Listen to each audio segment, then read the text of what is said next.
Now, there are many ways in which you can set up a role. So I thought we'd just have a look at some of the ways, because each way you set it up provides the children with a different learning experience, you see, and they make different negotiations, which means they shift their language. Right. Now, I'm going to look at this God now, seen as a portrait.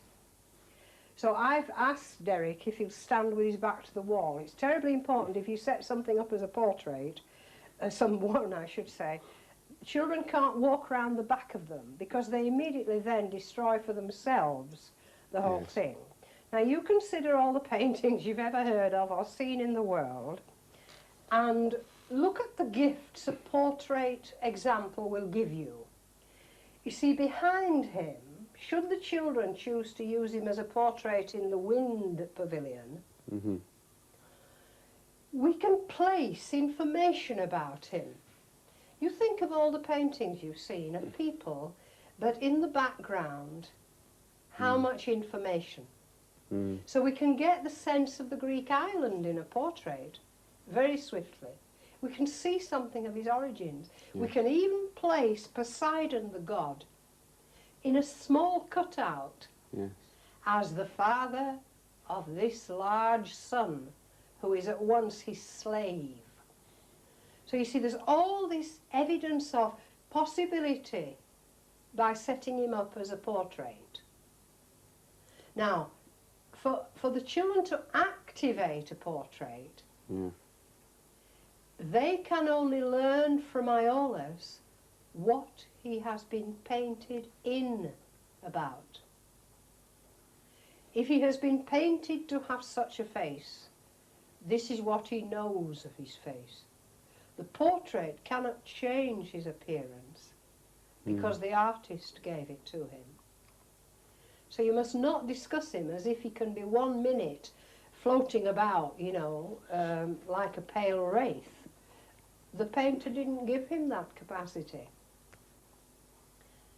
The painter, however, can foreshadow the future of him by what they put in the background. He could actually see his own demise.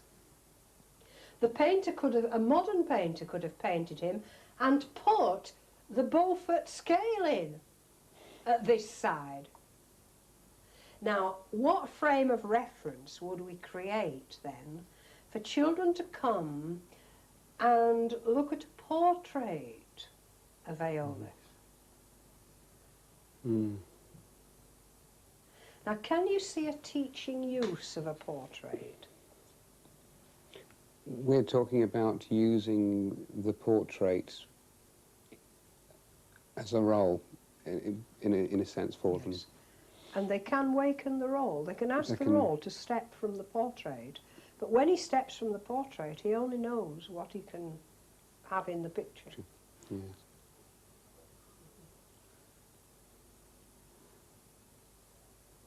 See, as a portrait, you could have up here all the vocabulary of the winds. And you could have the Beaufort scale, and you could have modern wind measurements. I can't remember what they're called, the things with the little cups on there. That Aiolos knows about this. Because they're in the portrait. Yes. He doesn't understand how it works, but he does know that now there are two kinds of knowing about the winds, because it's in his portrait. If you consider Robin Hood for a moment, a portrait of Robin Hood can show two things. It can show the family he came from and the golden arrow, but it can show a tree with the leaves of his friends named on it. His back, you know, what happened to him before, and now where he dwells. He can actually hold them in his hands, the castle and the trees, both homes. You can't do that except in the portrait, because the convention allows it. So in awakening the god of the winds from a portrait, you're going to need a different kind of formulation of language. Right. You can't say, "Hoi, come on out," you know. he has to step forth almost. They can teach him to see what is painted behind him. They can teach him to understand that's there. Right. Whereas if he hasn't got it there, they have to explain, oh, we do the Beaufort scale now, we don't worry about what you thought you did. So he That's might all not, words. in the portrait, the things would appear, but the children would make the connections between the things. If that's the purpose you want for this encounter, you want the children to begin to recognise these are only two versions of the same energy. This is the energy that God made. This is the energy that is made by a different idea. We have a different idea of it, Yes. but it's still energy. So the sort of use of a portrait here would be, we can start understanding it's all energy. It's gradations of energy. Now, I can accept that you might be very bewildered at this stage. So let's go forward a bit and look at some others, and then we can begin to differentiate when it's best to use a portrait. Yes, I think that's what I'd like. When you want to get at origins, a portrait is very useful. You can get the Greek sense of mythology in a portrait, filled out more. You see, you can have a Temple of the Winds painted behind him. Now, in the Wind Pavilion, it may well be they create the portrait of Aiolos because that teaches you how much they understand now. And behind there is this great collage of mythologies Yes. which they themselves can create because they don't need a roll now. He can be cut out paper, life-size. Would the use of the role as a portrait would stimulate them into how they might make use of him to demonstrate to other people? That's right, yes. They may use the portrait to teach him and themselves, of course, to teach him all his background that he's never seen. Aiolos will not have seen a painted image, perhaps. He may have seen a statue, but he won't have seen perspective. Now, that sort of collage, I am not a painter. I find it very difficult. But I can make collage. Things can be cut out. And they can be rearranged. They can be ordered time-wise, or they can be made to contrast and counterpoint. That seems to me a wonderful way in which the children may learn to put things together in parallel and still distinguish. So the portrait, Aiolos, would just be the focal point for linking a lot of other things together. That's right, that's right. We don't, if we know nothing about Aiolos, we don't really need a portrait first, because we need the encounter to get the sense of the power.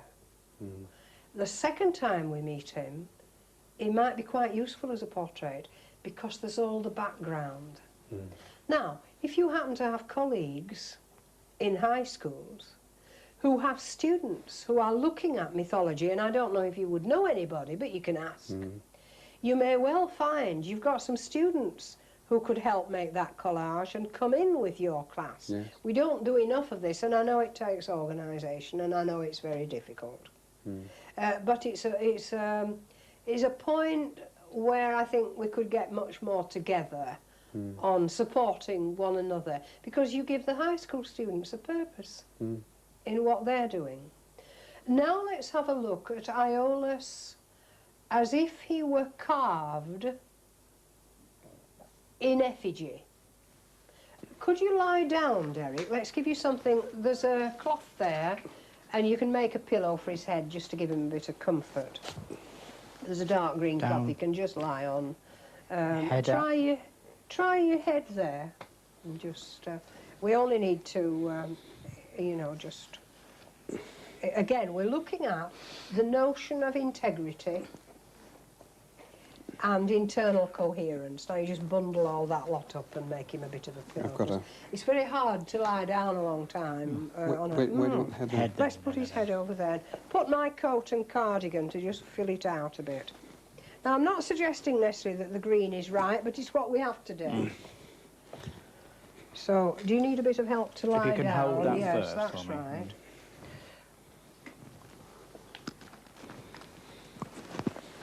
Now, in a sense, if we just arrange you as if you're carved a bit, that's right.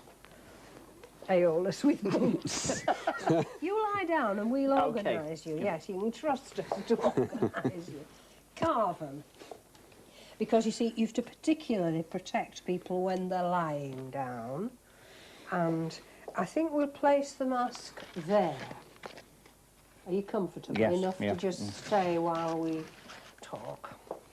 Now, somebody made this. So this figure can have things written round it, carved on the stone. Yes. This Aiolos can only speak what is carved into the stone. So I would compose, or get them to compose, if they were putting him in the wind pavilion, what could quickly be learned about Aiolos by what we letter round him. Now there are two ways you can do it. One is you can say, we understand about Aiolos now, but we want to use an effigy of him in the wind tunnel, in the wind pavilion. So that when people come in, now it sounds like I'm doing all the inventing. I'm not. We just haven't got any children to pose issues with. Yes. If the first thing people meet when they come in is this amazing, huge effigy with text, imagine what that text can tell us. And as we move through the pavilion, we may gradually move from the power of Aiolos slowly to the power of the modern radio person who at 5 to 6 every morning gives us the weather forecast. But at the same time, we might see him in portrait with Aiolos behind him. You see, what happens is you expand your own imagination and your own capacity to move the world round, to make different kinds of statements.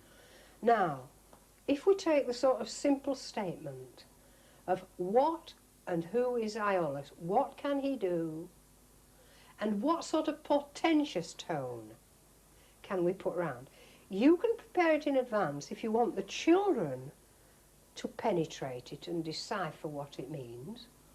Or it's an exercise once they've met him and learned the facts of him, remember, they can compose what is carved upon him, you see. And they could even make it so that when people come in, if they press a tape recorder button, the God will speak. And if some children are sitting there in the wind pavilion, and they are dressed in whatever they think they could be dressed in, son of Aiolos, you know, Mark II, Jaws, you know, the sort of thing, that they could actually interpret to people who come in, who's this, what's he about? You can play this, and they begin to be demonstrators, you see. But it began with meeting the God. Now they are saying, I know, I know, I know. And I can use I can use what I know. Now, what this allows you to do, because it is portentous, and he needs protecting with long robes.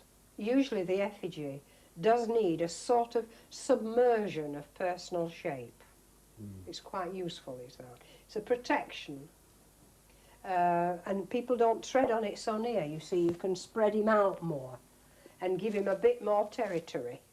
Because they would and the words can be written further out. That's part of protection. He can't protect himself, as you know.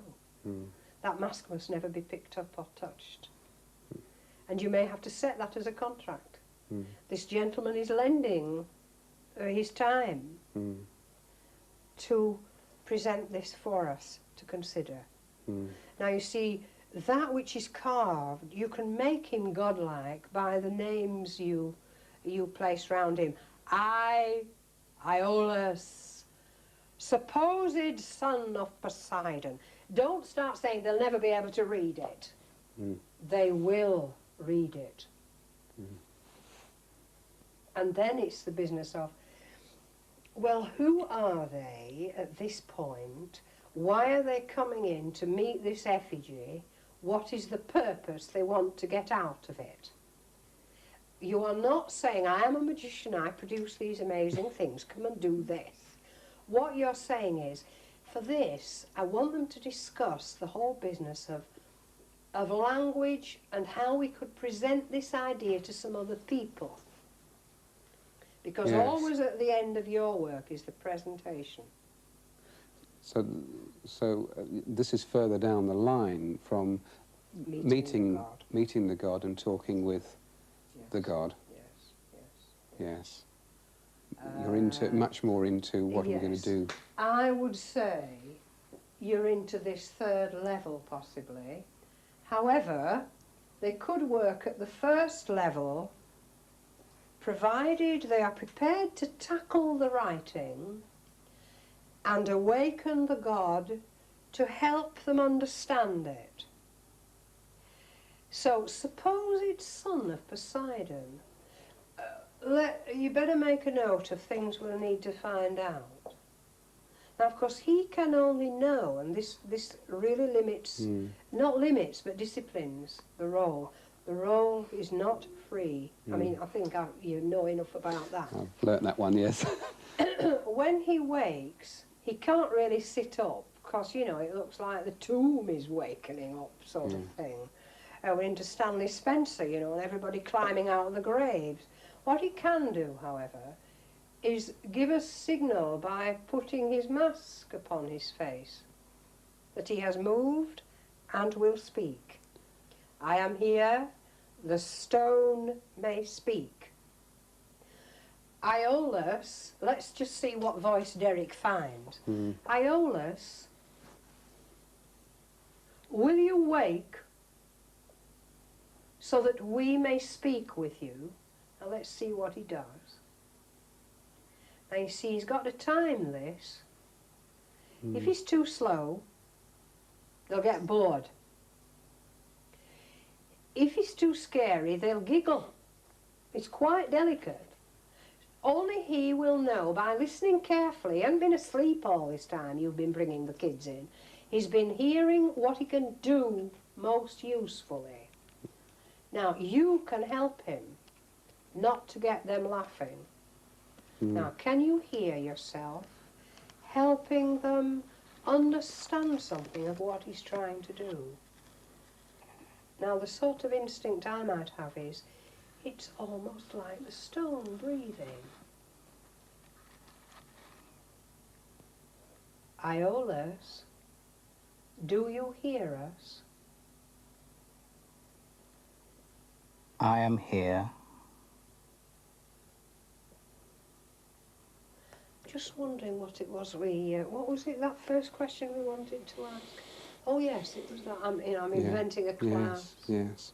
Now you try that business of, we want to know why supposed son has been carved in. If that's a question the children were interested in. Aiolos. I am here. Why have they carved supposed son of Poseidon?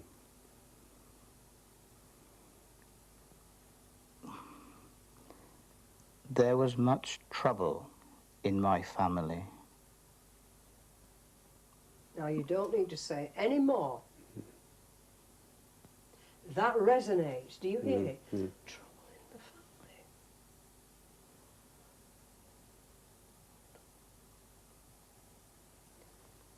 family. May we speak together, Aiolos, for a moment? You need the convention, because Derek has to know what's going on. He can't open his eyes and see. Yeah. That's another protection. And he's got to hear you saying, come over here a minute. Yeah. He's got to hear this kind of thing. Right. There's so many uses, you know, so many kinds of protection. And it's who's going to fall over him. Where do I bring him to so that none of them fall over him?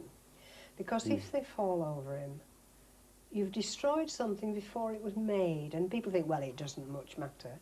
It actually does. It does matter. This attention to detail, if you can avoid it. Because the child is embarrassed, Derek may be hurt, Yes. and so on. And then it's the matter of trouble in the family. I didn't quite. And then you're in their hands. Whatever will they bring? Now, here we are using it to decipher his life from what you've written on it. If we've met him and learned a lot about his life from talking with him, then we are doing a different thing. We're saying, if we made him into an effigy carved, how could we translate that which we heard and took some notes about now into the sort of short, compacted statement people put on stone? Here lies one who thought he was empowered to control the winds. I'm not saying that's what the children will choose, but you're taking them on this journey towards high language, which they won't meet in today's newspapers. The headlines are not high language. Where do you want them to meet high language? How can you help them meet high language? Do you think it matters that they meet high language? Well, it makes your choice.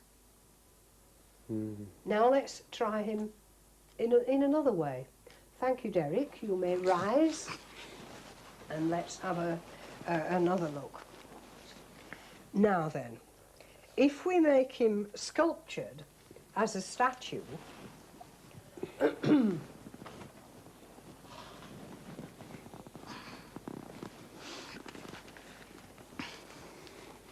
we can, if we choose, create a very modern sculpture of Aiolos.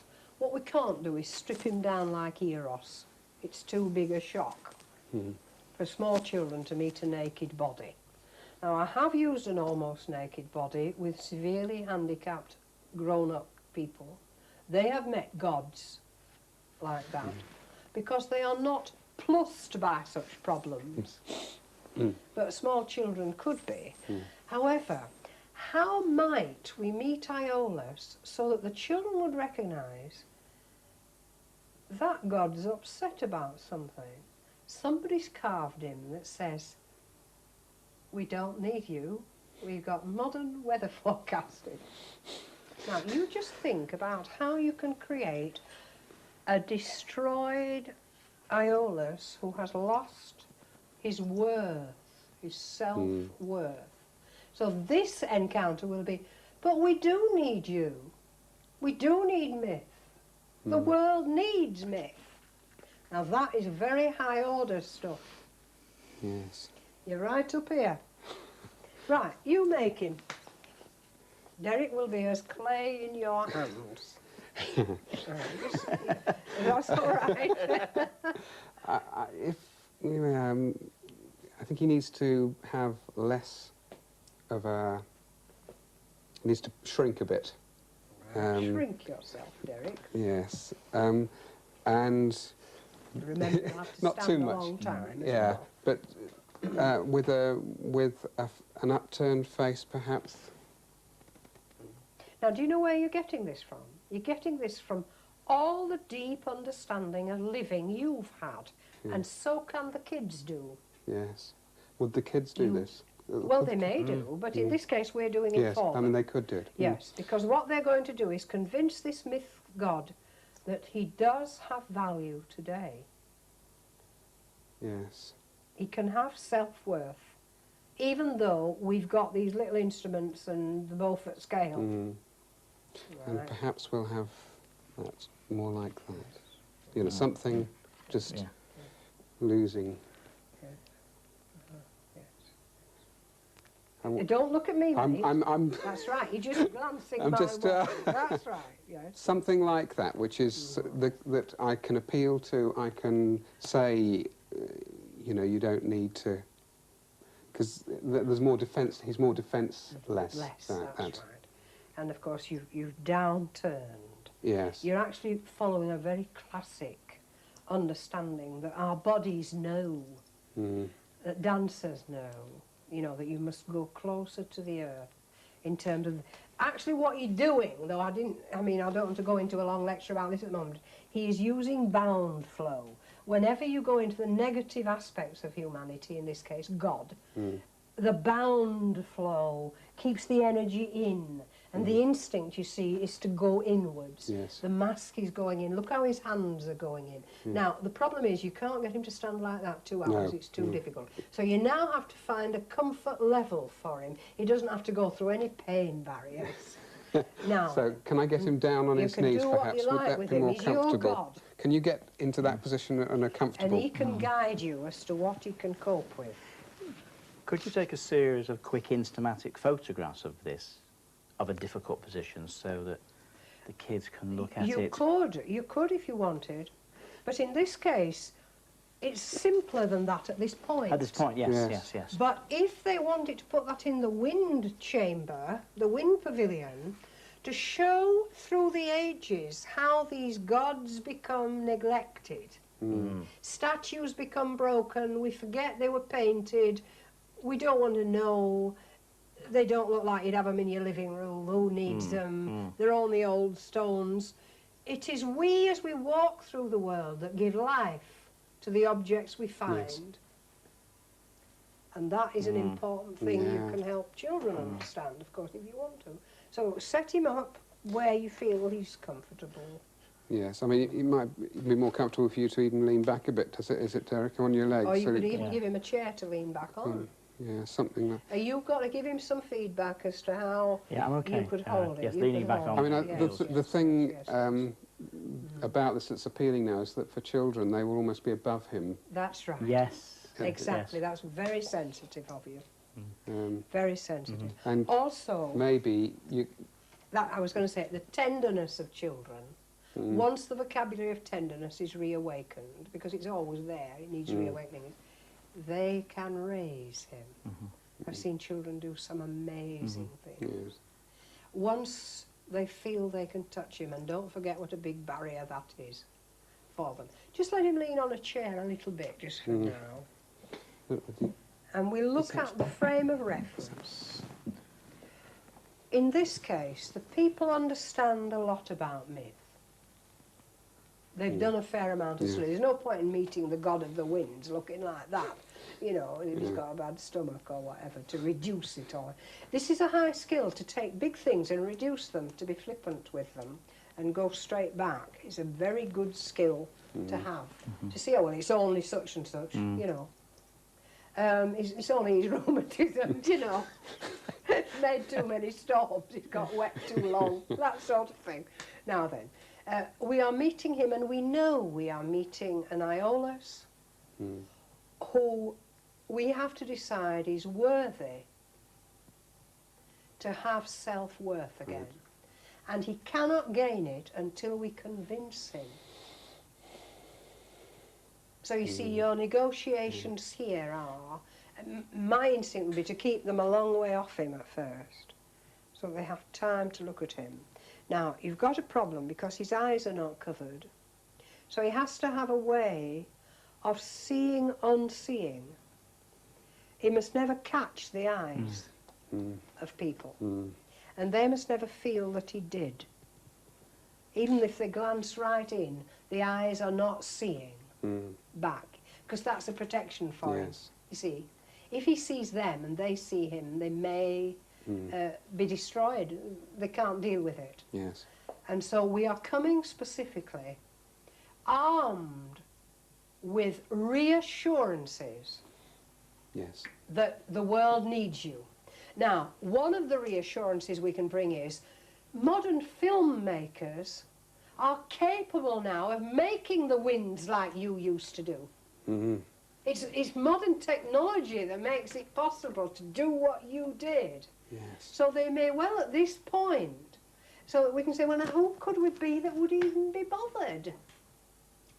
You know, we've got to have a reason for convincing him that we need you. The world needs you, and we want to show how you did things. So there's another frame of reference. Never get the notion that there's one frame of reference. Another frame of reference could be representatives of Poseidon who are beginning to see he could have been wrong to see his son as a slave because he was jealous. Now that's family trouble. So they are, in fact, almost counsellors to Aiolos. Can you forgive your father? Now I'm going a bit far out because it's not to do with wind and science at this point. But the role is never a fixed Right. thing. Yes, I'm saying it's always fluid. Just as all the world of literature is constantly fluid. All human experience is moving and flowing, you see. Now let's try some more. Let me just see if I've any more on this. Oh yes. Can't forget this one. If we want to see a movie of Aiolos, thank you Derek, raising the wind, you see, one of the things the children are empowered to do in a movie is say, we understand something about you by what you've just done. So if I say, this person is a puzzle to me, I don't quite know what's up on here, but they seem to think it would explain something to people at the garden festival. So we might see a short clip. I'll just switch on the projector and you need, you know, that sort of convention. And the picture will come up any minute. Now up comes the picture of Aiolos, which we'll talk about in 1 second. So Aiolos may be seen talking to his father and putting the winds in a cave. He can be seen receiving the bags of winds, and for that he would need some sort of shapes. And obeying his father, you may not refer to him as father if you didn't want to, and placing them in the cave. And his father, we can only hear what he says. We can't hear what his father says, but we can tell what his father said by what he says. Now that short clip, as you might say, I say, well, that's supposed to be what he did. He looked after the wind. And I don't know if there's anything you'd like to discuss with him. But, of course, we can only do it by... I could maybe find a bit more film if there's any you'd like to know. And they'll teach me the bit of film they want. I can't predict. They might say, can he explain? We want a little bit in the film that explains who his dad is. Now that's where Derek has to think sharp. So you can't wish this one on an 18-year-old that's just come in for 5 minutes while he has a free lesson from the upper school or whatever, you see. Yeah. Yes. So supposing we said, can we see the bit where the winds got put in the bag? Now in my experience, when you work with role, with juniors, and they know about a movie one, they find they learn more from the movie because they're used to movies. It's amazing what skill they have in interpreting the movie, you see. And so you want to see the little bit where, in fact, Poseidon made him pack the winds in the bags. All right, I'll see if I can find it. I'll just run it back. Just put him where you want him to be in the film, then, before it starts. And I'll run the... And I'm giving instructions. I'll run the part where Aiolos hears his father, repeats the message, and summons the winds. Is that what you wanted? I'm saying it twice so that Derek has done it, you see. Right, I'll just turn it back then. I think the picture's coming up now.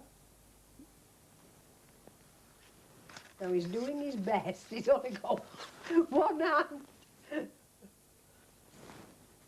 No, sorry. No. Well, you can't do it straight off. I mean, you'd have thought about it a bit.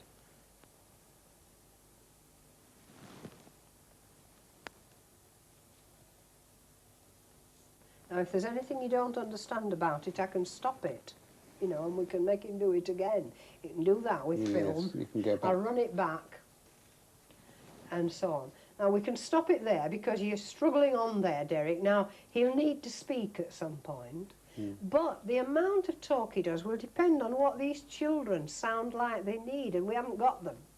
So at the moment, it's all empty. Yes. He can't be filled, you see, by the quality of the watching or the suggestions the children are making. Now, at this point, Derek can't see too well either. So I might find myself, if I thought, they're not going to quite get that, it's a bit tricky, it's vague by the nature of what he has to do. So I might say, I'll tell you what, we'll say what we think he's doing in the film, and that will give Derek a sense of where they're at in their thinking, you see. Now, it's obviously getting more complex in some ways, but sometimes a movie will explain very fast something. Thank you, Derek. Rest it there. Now we're going to set you up. Yes? I'm just going to say, the other thing about it is that presumably it gives you the ability to wind back to an earlier part of the movie that explains something. Yes, yes, yes, yes. You see, they might say, well, how was Aiolos born? I'll say, well, I don't know if I've got that, but I'll take it back as far as I can. And obviously, if you do use this sort of thing, you and he have both, or she, I mean, or she and he, you know, have to be certain of the sorts of things that are truthful to the mythology. You know, you can't say he was born like Pallas Athena, because he wasn't. I don't know how he was born, because I've not done my homework. But he wasn't just, you know, born out of a headache, as far as we know, if Zeus had a headache for Aiolos and so on. So you can't put in what I'd call fake mythology. It's too important, you see. Now let's make you into some roles, and we'll use Derek as our artist again, so that we can see a few more. I'll let you... can you draw with your big sleeve? Right. Let's try this one. We want to use a role as a clipper master, so you just become a body for a minute. Right. And Derek will draw you. But just think of, in your project here, what aspect could be understood or really their knowledge used if we had a clipper master, constantly moving, like in The Last Grain Race, or Cook, but it's trade, really. Yes, it's trade. So we're going to invent a clipper master role and a purpose for having him there. Well, it was the trade routes, wasn't it? It was, it would have been using the winds to get speedily to the east. Yes. It seems to me that what the clipper master brings, the ships under sail, so on, and the doldrums and so on, that particular role, Derek, I see as introducing the children to a very close look at the map of the world, to get this sense of the globeness of the world, because you will have a concept about it based upon getting from here to there, using these charts, and doing it with an understanding of how not to get stuck in the doldrums, you see. So we have to clothe him so that he states his century. Now, I don't know when the last grain race was, the last clipper ships. I mean, they still sail now, don't they? The modern clippers on parade, as you might say, the tall ships. But we want to put you in your, the height of the time. Now, you see, you and the children would obviously have found out something and need now to know more about just when the height of the clipper trade was, and at this very moment I don't know. You may have a date in your mind, do you? It would be a guess. I wouldn't Well, know. say it, if you think, you know. Would it be, I don't know, mid-19th century? It could be, tea or whatever. Yeah. Right, mid-19th century sailor, but clipper master. So think about the authority trappings that you may have. I am not a barefooted sailor swabbing the decks. I'm a clipper master. And, you know, at the moment we can't dress you because we didn't know we were going to use that in that sense. But what might we have that we can use that sets a role very swiftly? You drawing us a clipper master there? Right, what are you giving us? Is it a jerkin? A jerkin, because he needs to be active. He doesn't want constricting sleeves. Yes. So I think it'd be a linen shirt underneath, fairly, which means it might look slightly earlier than mid-19th century. Yes. Now you have to say, this is what I have to say anyway. Have I got anything that would do? And it might well be, and this sounds a bit silly, you may have a brown pillowcase. If you've only got a brown pillowcase and you can't cut a brown pillowcase up, you're a portrait. Because you ain't got no back. Does that make sense? I always use what I have. Yes. I don't go hiring fancy costumes and I spend no money. So you can look, you start to see your Yes, and you'd have wardrobe in a more, totally and in different terms way. of that sort of person would not be constrained by space. You know, you have a sense of them have a lot of space around them. Yes, that's nice. Yes, the horizon. Yes. But them sails. That sort of role would need the sense of the wind all the time. He's going to have his sea legs. And his sea legs. Which would be... He'd already, That's right. yes, that's right. Yes. That's right. Everything that's right. is... It's he's just expansive. Yes. Yes. You've already developed that sense yourself. Yes. Now then we can think of, while Derek continues with a bit more detail, because we might be able to just say, oh, now that's the one object that we need. Now, what sort of sailing ship tool does the guy need to have with him? Is it a sextant? Is it a telescope? A spyglass, I really mean in these terms. And you do your best. Now, I go to art when I want this kind of information. I think, where can I find it? Yes. Can I find any in biography? Or autobiography even? What about Cook? Did he ever... You know, this kind of thing. You grope about with the knowledge you have to get you started. And you would probably not need anything on your head. You don't go in for stocking caps and things like that. The least, minimal... It's like the car keys, isn't it? It is. It's like the car keys, yes. So you might even find that as long as the role were dressed in the same colour all the way up and had the tool... Now, if the role is a portrait, he can have paper tools. He can have a table with his rutters, his charts, his spyglass, his wages bill, his bills of lading on there, but they'll all be paper. They can all be paper because he isn't dressed as a clipper master. He can actually have clipper master, the Endurance. And as long as it's all paper, it's internally coherent. What you don't want is a real brass spyglass and clipper master written across you. Does that make sense to you? Now this is called, in my view, I call this internal coherence, and all artists use it.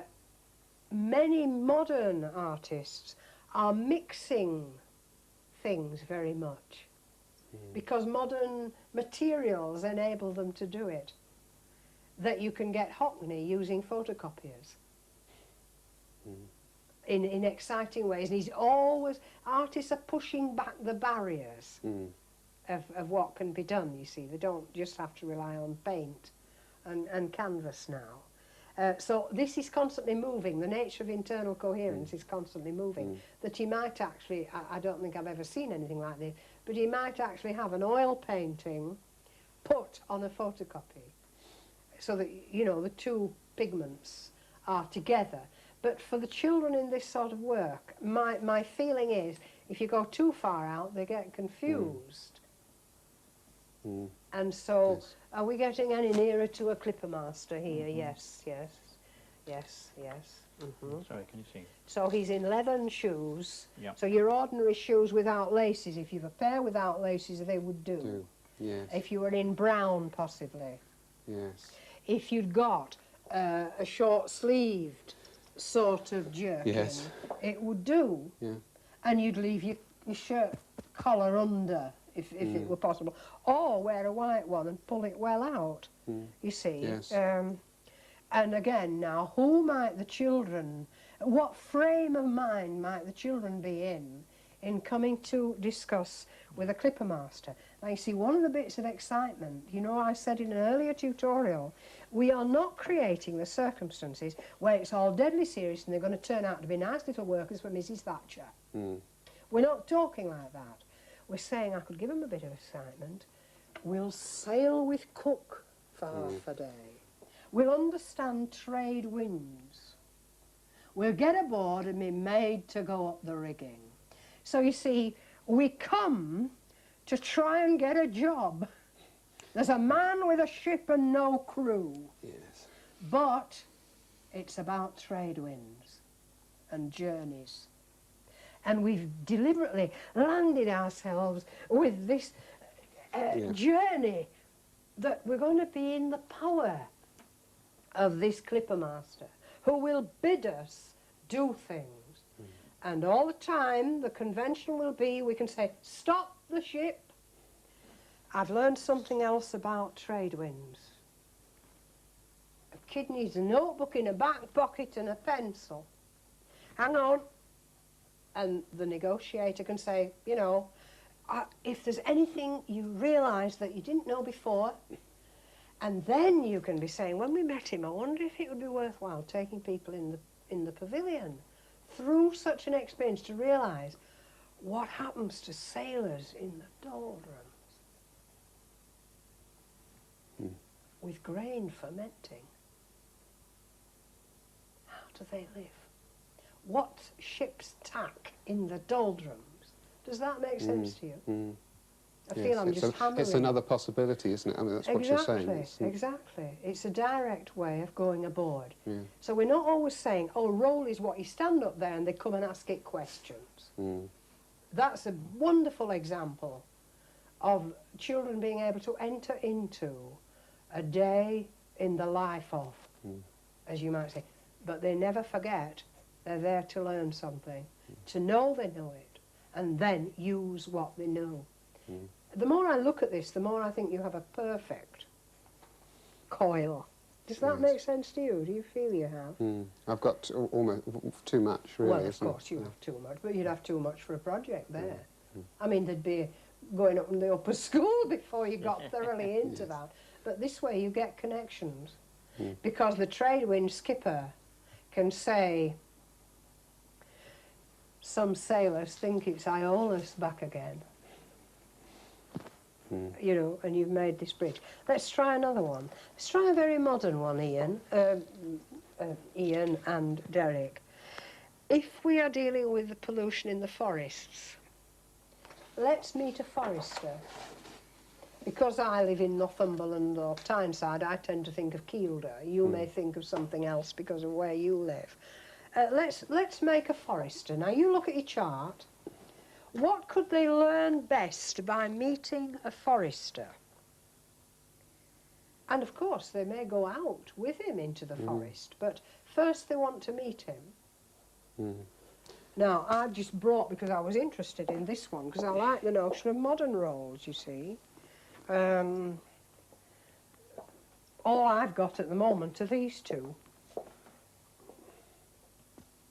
So, under what circumstances might a forester come into school to meet us and share something of what he knows? But we're going to meet him first as a role. It's not a real forester yet.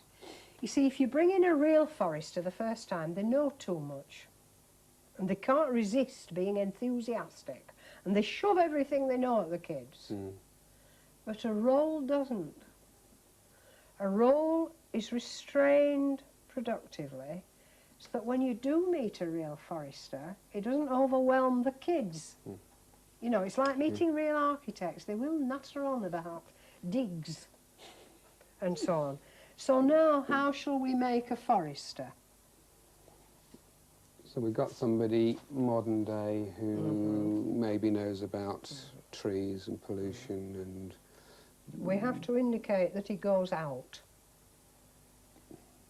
So we need almost the cliche of a man who's out in a person. Yes. I mean, a girl would be a very useful role for this, obviously. Because of women do jobs like this. Yes. I mean, it doesn't have to be male. I think strong boots are the thing that you start to think of first. That's right, yes, wellies or whatever, yes, something that stands up to a lot of use. Yes. Yes, yes, and some sort of wind cheater or... Yes. You've got an anorak, didn't I see you in an anorak? I've got a you know, that sort of a weather coat. Yes. Yes, yes. Now you see, because it's a role, you might have this with you. I mean, a real forester wouldn't go around with a lump of wood. He doesn't need it. He's got enough wood in his head, as you might say. But you might just have it. You might even have bits of wood in your pocket. You may have a twig in your hand with some sort of pollution. Somebody was talking about sycamore trees and the black pollution they get on them. You see, you may have a couple of twigs like that gives us some clues. We're into sign again.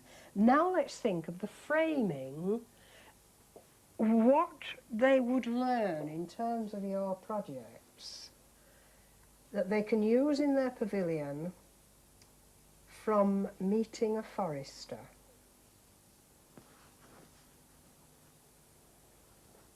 Now, what do you think?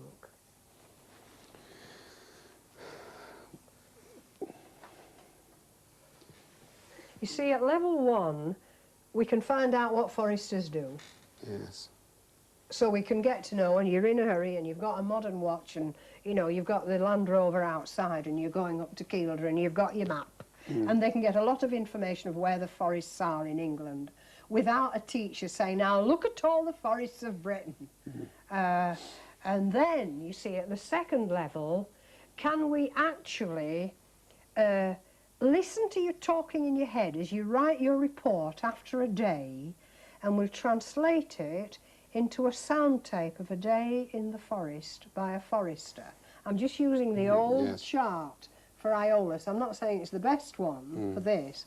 And so it gets, you know, if the local council is going to cut the foresters out, then they may take you along with them to, might be the head teacher, to explain to the city council, listen, this guy is very important because... Yes. Does that make a bit of sense? I feel I'm rushing you, I'm rushing you through.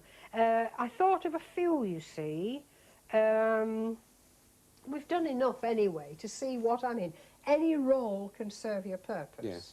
But how it serves its purpose, your purpose, is different according to how the children will do the learning on the role. Now finally, you see, you can see what you'll have to understand and apply. Your responsibilities as teacher to engage and frame the class, so you only bring in a role when you see a need for it, devise the programme and its purpose, service the class encounter with the role, enable the class to be responsible for their learning, and ensure that you get to the curriculum zone you want.